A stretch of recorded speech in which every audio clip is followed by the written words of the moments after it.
What's up, guys? I hope I got that back right. All right, June 12th, Monday. Pretty crazy. A lot of locusts around me, evidently. And I heard it at one of the superstition videos I did, but I'm back out here again somewhat. I'm just immediately north of the Superstition Mountain, just a little bit further from where I was in the previous shot. And these locusts are ridiculous. Like, they sound so intense when you walk into their area because they start from a distance and it just slowly echoes and intensifies closer and closer around you. They make it seem like you have a predator around you. Like, it's so crazy.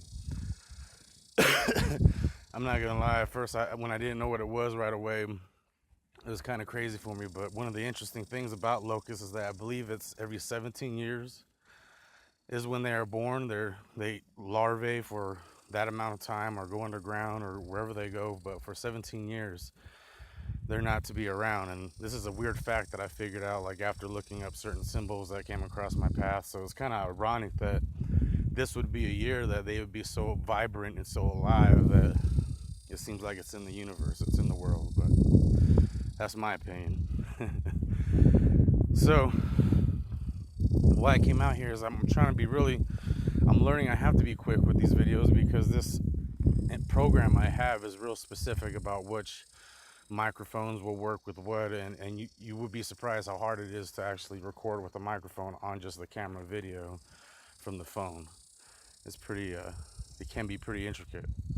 But I came out here because I felt like I deserved you guys my story as to a little bit as to what's going on with me. And I'm over here, saying I have so much experience, but then I don't explain why. But I've been saving it in all honesty because it was kind of an oddball story. So my story goes back from 2007, 2002, but it lightning bolts in 2013. Because in 2002, that was the very first year Spirit started speaking to me. I mentioned that in an outtake you guys may have seen, but that's when it first started really occurring. I noticed symbols were happening around me. That was like the first inkling. In 2007, it was the first inkling of intuition that I was running off of, and it was ironically with the word Anunnaki. And I had known nothing about Zachariah Sitchin. Ancient aliens wasn't a craze.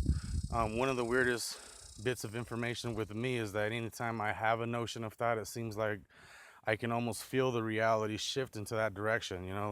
It's a weird explanation, but in 2007, the word Anunnaki, just through reading an online web article, jumped out at me, and I was like so curious at why this word jumped out at me so much that I looked it up. I started researching it, even got me to the point of reading. Like, when I say I was like you guys in the previous video, I mean I was like you guys even more so. I mean, I was a hellion.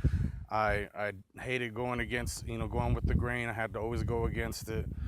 And when it came down to Anunnaki, that word intensified my search so much harder. I started going out and looking for it. And I started realizing that I'm reading a lot online anyway, so I may as well just pick up a book and put it to some use. So that's what I did. I started with Zachariah Sitchin, the 12th planet, which is the basis or the foundation to a lot of ancient alien theory, talking about, the Anunnaki and the Sumerians and et cetera, which is more stuff I'll plan on, diving into in through the course of convo. But in that process, it made me pick up more books and more books and more books. And in that process, it started this whole, without realizing it, it didn't happen immediately. It was a slow progress. And then it was in 2013 that my wife had almost, a life-threatening illness. She was having, I think, kidney or her gallbladder was just so far gone, and she was having some sort of failure going on that was threatening her life. We were in the hospital for 2 weeks. I mean, there was this big old period, and when the day she got out, it was so intense that we just wanted to be out and about and enjoy each other's time together at that moment in time. So we were. And all day we spent together driving, and it wasn't even until the nighttime we got tired of being out. I mean, it was from 1 o'clock in the afternoon till 1 o'clock in the morning. We were out and about. From the west side of Phoenix all the way to the east side of Apache Junction, which is out here, Superstition Mountain. We end up here at 1 in the morning looking for stars and shooting stars. And in the course of finally saying, all right, time to go home, we come and we experience what we can only explain as something that wasn't the normal. It was an actual, some sort of craft. Mind you, it was dark, so it was hard to see the entire thing. The thing flew over us, and I'm being real brief because I want to be lengthier in later videos. But right now, I know I have to be quick because this program.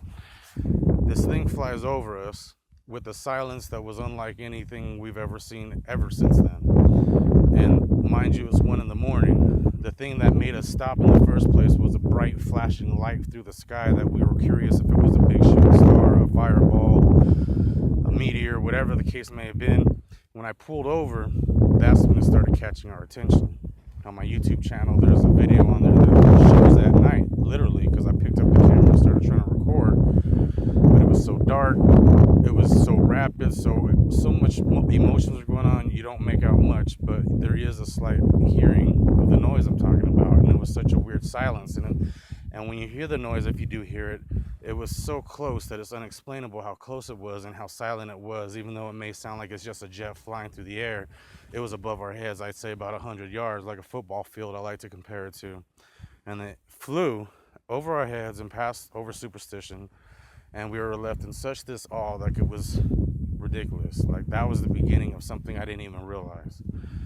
Aliens, right? That's where automatically it was headed towards. It was aliens. I know now in the future that I look back at things, now I think more technology. I think government technology. I think along those lines versus anything outside of our world. And through the course of all our videos, I want to explain all of it. But that night left in so much awe. I can't explain the awe that it was in. We were both silent. We didn't say anything. We went back to the house. We told the kids, woke them all up. We explained what happened. And from that day forward, it was like life-changing, because without even knowing it, I would receive signs and symbols. That following day, just because I was searching now UFOs, I was in this UFO zone because I thought I'd seen one. I find this video about a broadcast, and in this alien broadcast in the 70s, 1976 of some nature, it talks about the Ashtar Command and these key words that got involved into my brain and my way of thinking, and I learned a lot more through them, but they started off as that. Those key words got me in the mind state of, because one of the reasons it got interested in me is the anchor that the broadcast occurs on says something about Mr. Smith. And as soon as he says Mr. Smith, that's when it starts taking over. There's a title over his shoulder that says Day by Day. At the time I was doing music, I was rapping.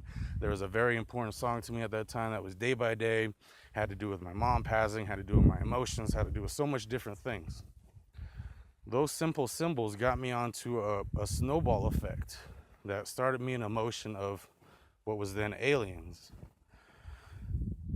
It gets crazier because from that simple point of researching the Ashtar Command, I came across channelings. And through channelings, they've ended up being something I ground to. And channelings are weird because they're people who are talking about reaching out to aliens, to ghosts, to ancient ascended masters. But I've come to realize that what they're reaching out to is an energy source. That energy source is communicating. They're relaying that communication, but they are interpreting it through their own brain and what they receive and how they see it and what they think is coming out to them. What they intend is coming out to them. Now, the power of visualization is an intense beast because it can be used for good, it can be used for bad. It comes back to the mind, but it also comes back to the spirit or the energy that you're communicating with outside of you, because it's all being interpreted in one way or another. We've just learned to formalize a vocalization to it and to create ideas behind simple words. But there's a saying that says when you name it, you restrain it in a sense, because as soon as you title it with the name, you restrict all other possibilities from that name occurring to that one thing. When you name me, I'm no longer any other possibility but that one name you've associated to me.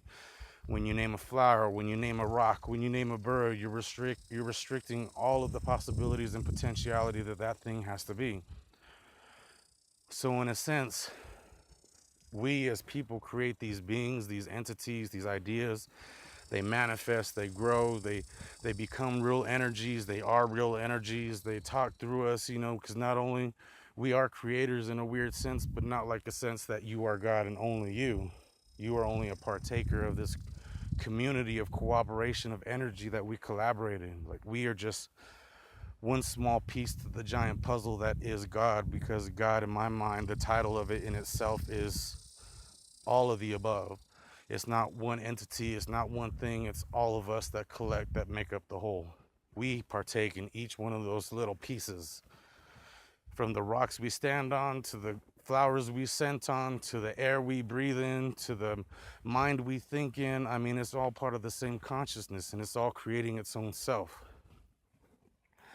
So these entities, these beings, they're only the creations that we've created, as well as energies that exist outside of us.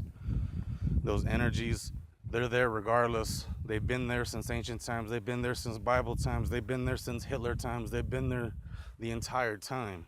They're always there. It's the energy outside of us. People create these names and label it. That's one of the main concepts I want you guys to learn and understand. Labeling is that of the man. Anything that has a name, that has a title, that has a label, has been created by the individual somewhere, somehow outside in the world. And do not terrify yourself of any idea created by any one person or any one man, because you have the power, you have the ability to do anything you set your mind to, even creating your own characters of individuals, your own ideas of a concept. I mean, you have the potential. Don't rely on third party. The Christian, any kind of mind that's out there searching for a higher power, it doesn't just have to be Christian. It could be any other form of religion that's out there searching. It's because you know there's something. You're drawn to this video, you're hearing me speak about this crazy things, you're watching the car crash happen as it happens because you're drawn to something. Your higher self is reaching out, trying to communicate to you somehow, some way. And if this is the way, this is letting you know. It's sending off triggers, it's sending off thoughts, it's sending off brain firing, synapses. We'll search the locust today. I recorded it. I'm trying to figure out how I can incorporate the videos so you can see it like at the end of this, in time. But we'll figure out what the locust means, and we'll be able to see how it compares from my world to yours, and see if that makes a difference also in your reality of symbolism that's around, because it's around you. It's just a matter of you seeing it. They say it. They're telling you. Thank you, guys. Michael Smith, June 12th, Monday.